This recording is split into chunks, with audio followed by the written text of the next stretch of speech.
¿cierto? Vapor en cámara 2, recordemos que partió en vacío, vapor, vacío, si vamos vapor, vamos en el segundo pulso.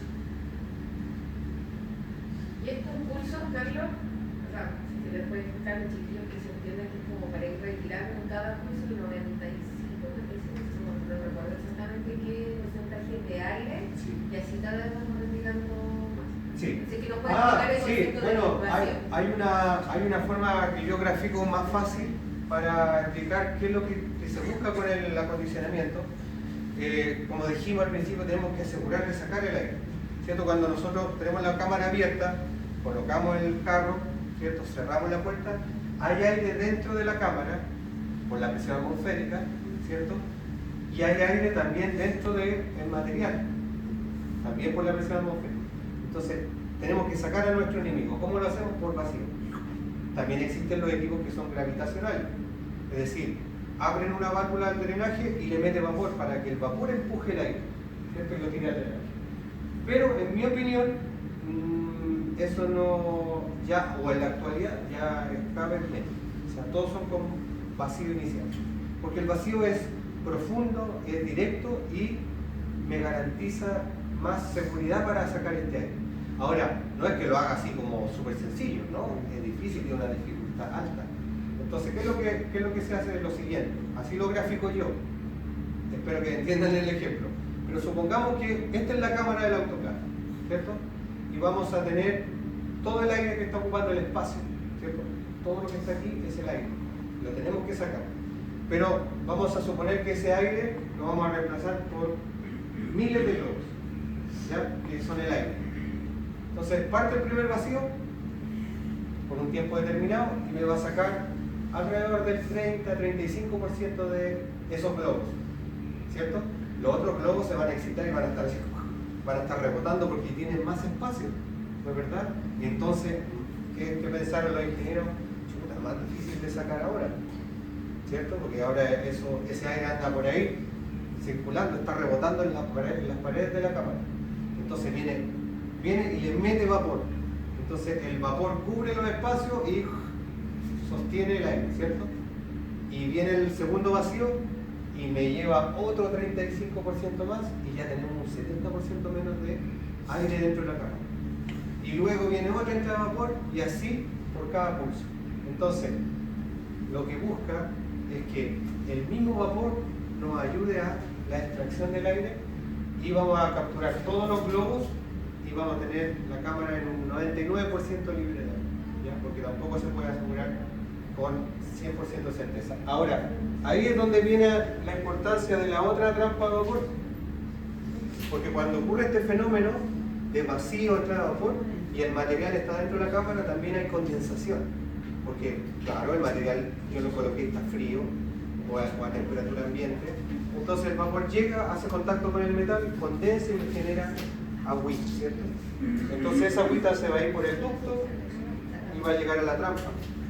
La trampa va a liberar ese condensado y cuando ya solo pase vapor, ella se va a sellar, ¿ya? Y eso cada vez que haya vapor en la cámara.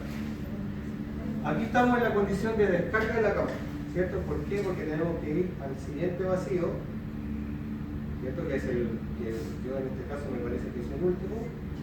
Y viene el vapor en calentamiento, ¿cierto? Aquí el equipo dijo ya, pasamos los pulsos de acondicionamiento, ya vamos a lo importante del ciclo, que es la esterilización. Entonces, ¿por qué se denomina calentamiento? Porque ahora viene una entrada directa de vapor, ¿cierto? Hasta la meseta de esterilización. La meseta de esterilización es lo que está consignado en el ciclo que estoy trabajando. Por ejemplo, el Bogudí que va a 124, el textil también a 124, pero está el ciclo 121, está el ciclo de Prión, que puede ser a 135 en algunos casos, ¿cierto? Entonces, nuestra meseta de esterilización es lo que determina hasta cuánto el vapor llega en calentamiento. Ahora, aquí también viene algo que ocurre que lo controlan automáticamente los equipos que ustedes van a ver. Oye, ¿saben qué? La temperatura va súper rápido subiendo, pero cuando llega a 125 grados se corta y empieza a hacer ya. ¿Qué es lo que busca? Es controlar la inercia, porque si yo voy directo con el vapor y le inyecto vapor y llego a los 134 grados en el sensor y yo ahí corto, la temperatura se me va a ir a 137, 138 grados, por la inercia de la temperatura, ¿cierto? Entonces, lo que se busca ahí en esa fase, el calentamiento es la uniformidad de la temperatura, estabilizar la temperatura en la cámara, para que trabajemos a la temperatura consignada en el ciclo, ¿ya?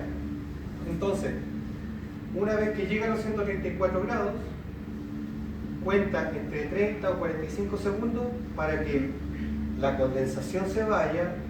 Si baja un poquito la temperatura, le inyecta un poquito de vapor para equilibrar la temperatura, y cuando ya está estable, él dice, ahora voy a comenzar la fase de esterilización, que no es nada más ni nada menos que mantener esa condición en la cámara, los 134 grados, con la presión que ya sabemos, tenemos que tener cierta curva de presión, por el tiempo determinado en la fase de esterilización.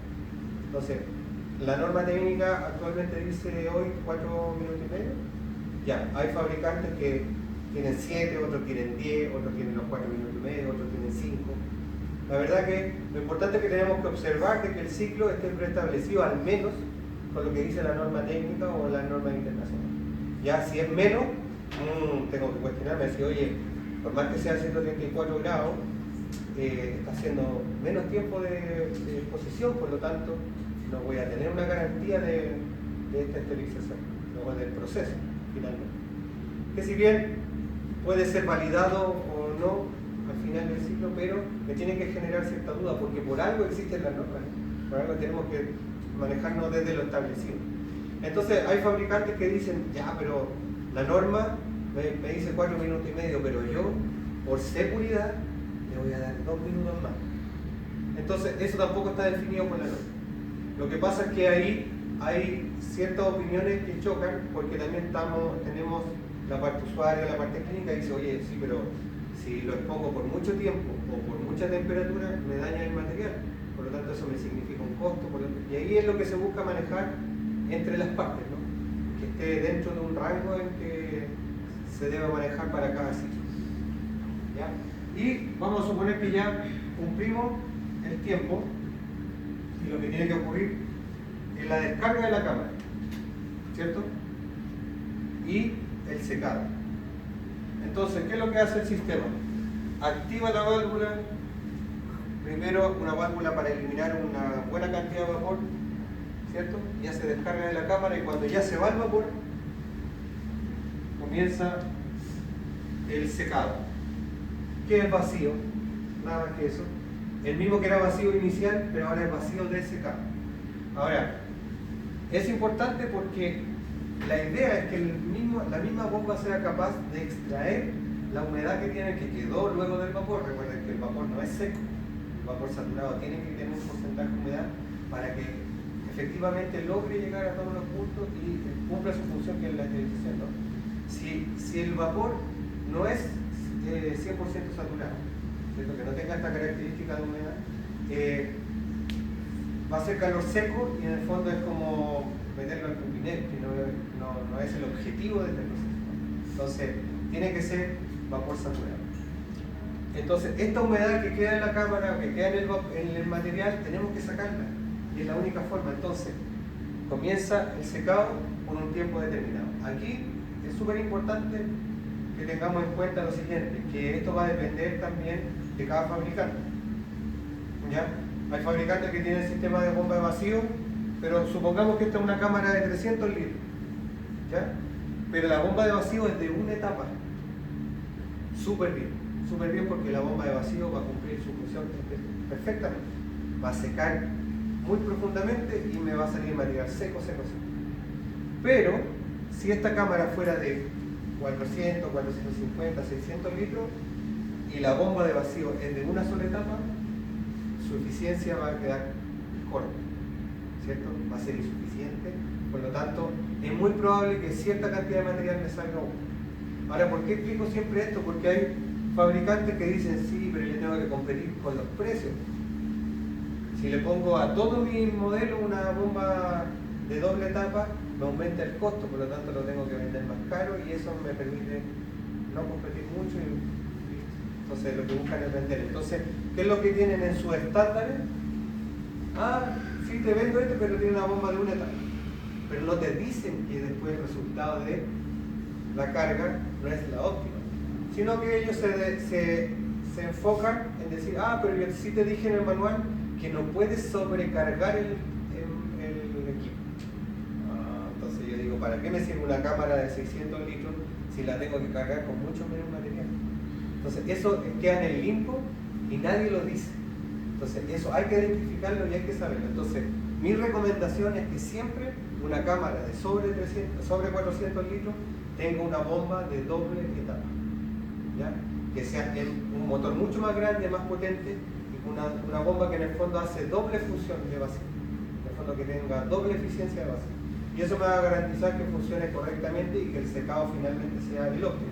Recuerden que lo que indica la norma, o lo que se recomienda, y es mi mirada técnica también, es que cada vez que termine el proceso, yo abro la puerta y debo sacar el material seco. No debe ser que tengo que esperar con la carga dentro para que se termine de secar. Porque hay algo que está mal, o en el diseño del equipo, o en el proceso, o en la carga en el ciclo que estamos trabajando, o algo ocurre en la máquina, como por ejemplo que haya sido una bomba de una etapa o una bomba ineficiente. ¿Ya? Bien, terminamos el secado. Digamos que en este equipo teníamos 20 minutos de secado. Listo, terminó. Como terminó en vacío, porque siempre termina en vacío, entonces digo, ya yo tengo que abrir las puertas, pues no me va a dejar abrir la puerta si está, ¿cierto?, en vacío, o sea, no, imposible.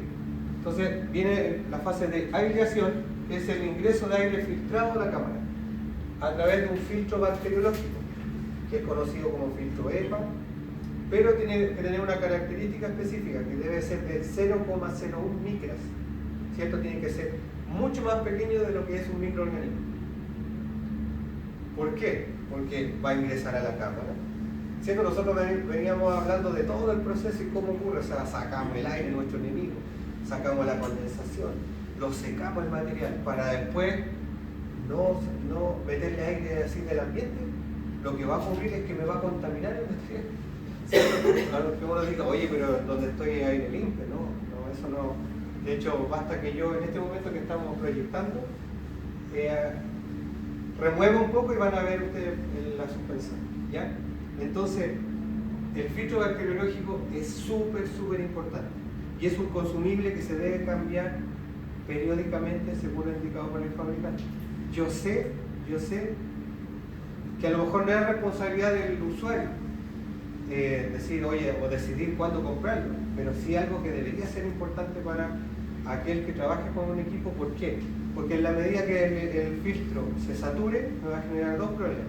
El primero, cuando se satura, ¿cierto?, colapsan y me va a empezar a pasar por alguna parte aire directo, o sea, sin purificar, ¿ya? Y segundo, que si está obstruido, está saturado, me va a hacer más lenta la aireación. Entonces me va a arrojar alarma o falla por tiempo máximo de fase, o falla por la fase de aireación, o falla en aireación, alarma de aireación.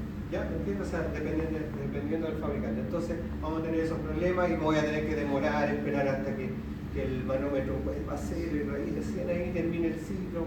Entonces, pero lo más importante es la característica o para qué está este consumible. Y es un consumible porque se cambia fácilmente, y segundo porque se debe cambiar cada cierto tiempo por esta condición. Lo mismo la empaquetadura o el sello de la puerta.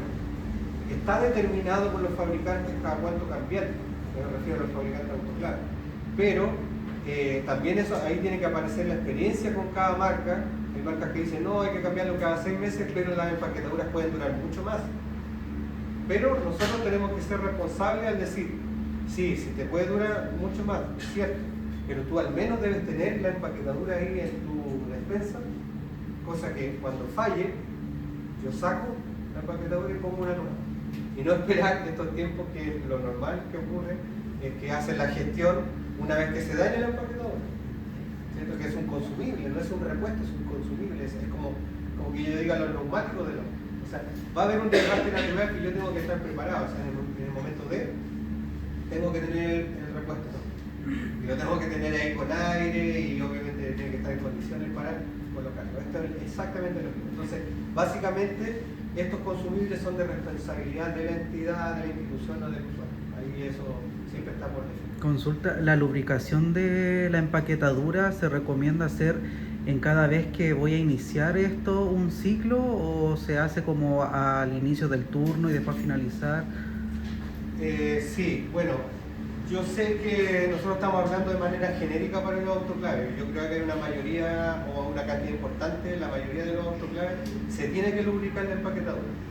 Y eso es porque, por sus características, hay fabricantes que no necesitan esta lubricación, porque su diseño lo permite, o que su sistema de lubricación es diferente. Por ejemplo, hay una marca que usa una crema de lubricación, que prácticamente lo hace en el servicio técnico porque esa crema o esa pasta lubricante dura tanto tiempo, de tan buena calidad que no necesito hacerlo rutinariamente todos los días.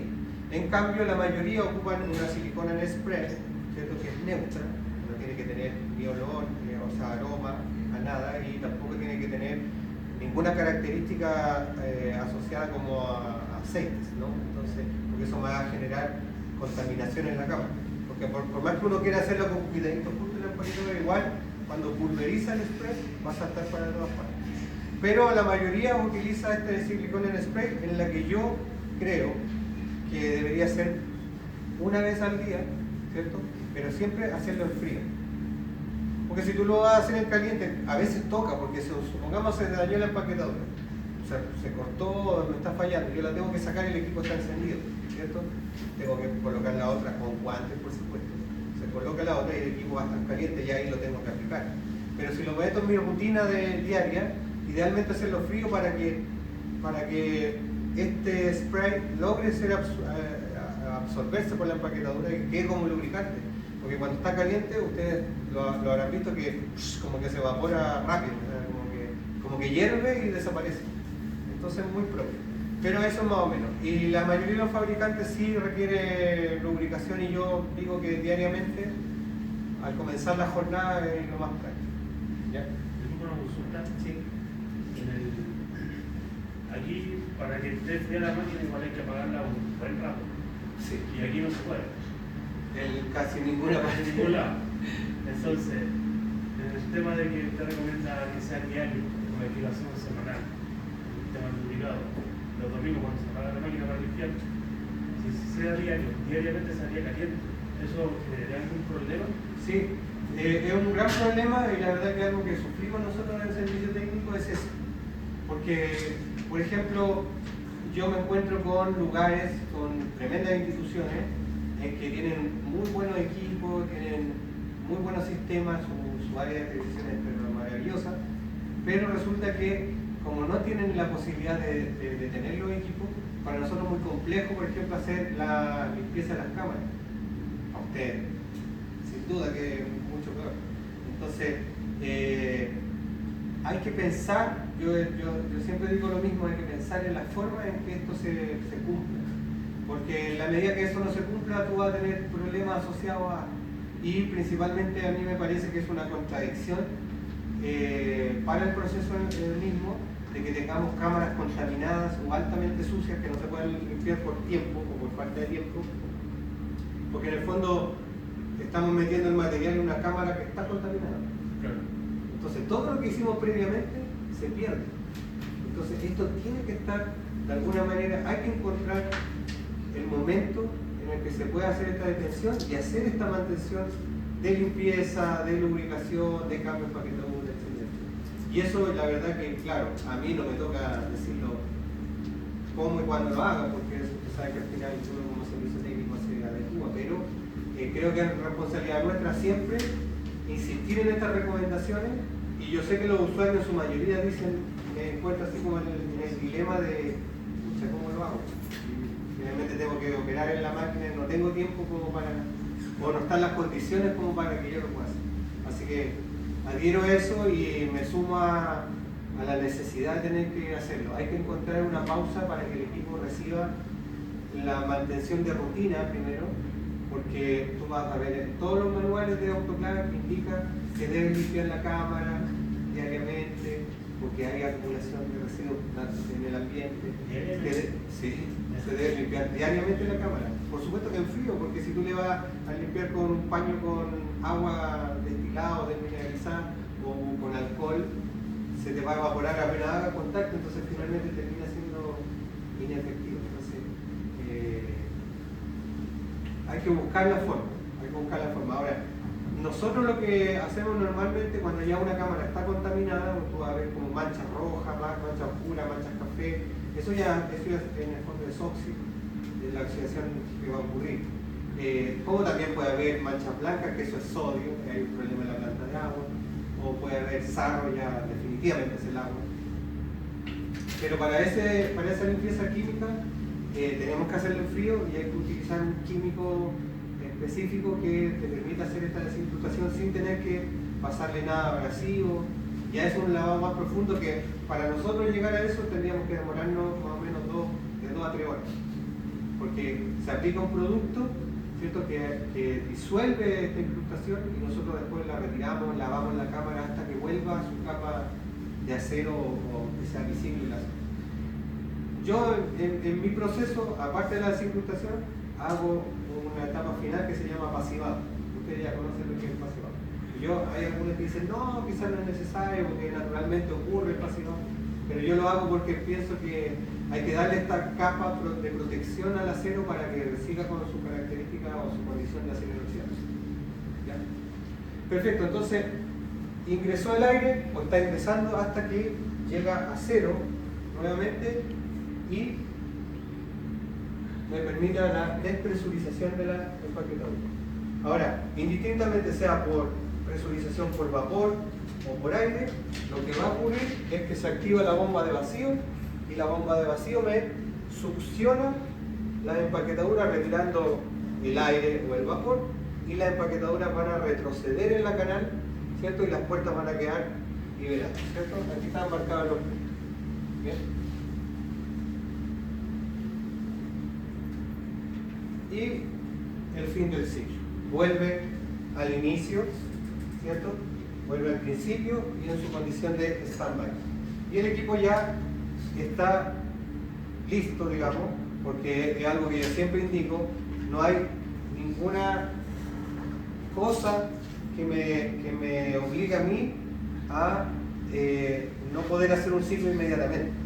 Porque yo sé que hay técnicos por ahí que dicen, no, usted tiene que esperar unos 20 minutos o 30 minutos para hacer la siguiente carga. No, los equipos deben estar fabricados o condicionados para, una vez terminado el proceso, saco el material seco y meto otra carga y vamos trabajando, porque están desarrollados y creados para eso.